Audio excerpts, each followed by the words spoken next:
Halo semua, kembali lagi nih kalian di Sausul M. Seperti biasa di Sausul M ini kalian akan ditemani sama teman saya yaitu Mimin.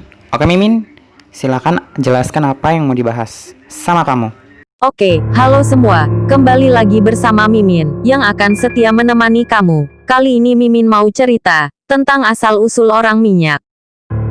Pernah mendengar yang namanya hantu orang minyak? Mungkin makhluk halus tersebut masih asing di kalangan masyarakat Indonesia. Memang, hantu mengerikan itu berasal dari negara tetangga, yaitu Malaysia. Konon, wujud makhluk tersebut serupa dengan manusia, namun seluruh tubuhnya berwarna hitam legam berminyak seperti dilumuri oli bekas. Keberadaan sosok orang minyak gitu terkenal di tanah Melayu. Hingga Malay Film Production Ltd pun pernah membuat film dengan judul Sumpah Orang Minyak, yang dibintangi oleh P. Ramlee sebagai pemeran utama. Salah satu ciri khas yang membuat hantu ini gitu dikenal adalah kegemarannya mencuri keperawanan perempuan dari usia belia hingga dewasa. Tentu saja, bagi para gadis bertemu dengan makhluk tersebut merupakan kerugian yang tak bisa dijabarkan. Lantas, seperti apa sebenarnya hantu orang minyak tersebut?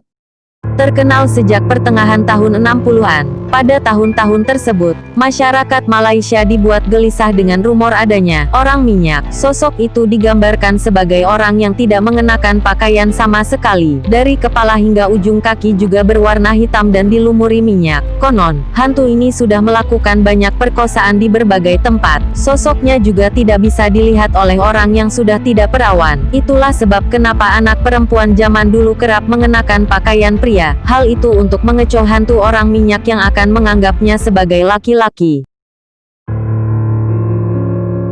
Konon, orang minyak merupakan manusia yang tengah mempelajari ilmu kebatinan. Dipercaya jika ilmunya baru sempurna jika ia sudah berhasil merebut keperawanan 40 gadis. Ketika sudah berhasil melakukan ritual tersebut, maka kulitnya akan berubah putih dan ia pun menjadi sakti mandraguna. Selama menjadi orang minyak, makhluk ini juga punya kemampuan untuk memasuki rumah tanpa terlihat. Hal itu membuatnya dengan mudah melancarkan aksinya untuk memperkosa anak gadis di rumah tersebut. Jika beruntung, ia bisa mencuri beberapa keperawanan dalam satu rumah. Diceritakan bahwa orang minyak juga memiliki kelemahan, yaitu takut pada jantung pisang dan daun keladi bira. Jika rumah sudah ditaburi dengan kelopak jantung pisang dan juga daun keladi bira, maka anak gadis dalam rumah tersebut dipercaya sudah aman. Kain batik juga konon bisa melumpuhkan makhluk jadi-jadian tersebut. Konon, jika makhluk tersebut berhasil ditangkap, ia harus buru-buru diselimuti dengan kain batik. Setelahnya, jempol kakinya juga harus digigit. Hal itu dipercaya bisa melunturkan kesaktian yang dia miliki.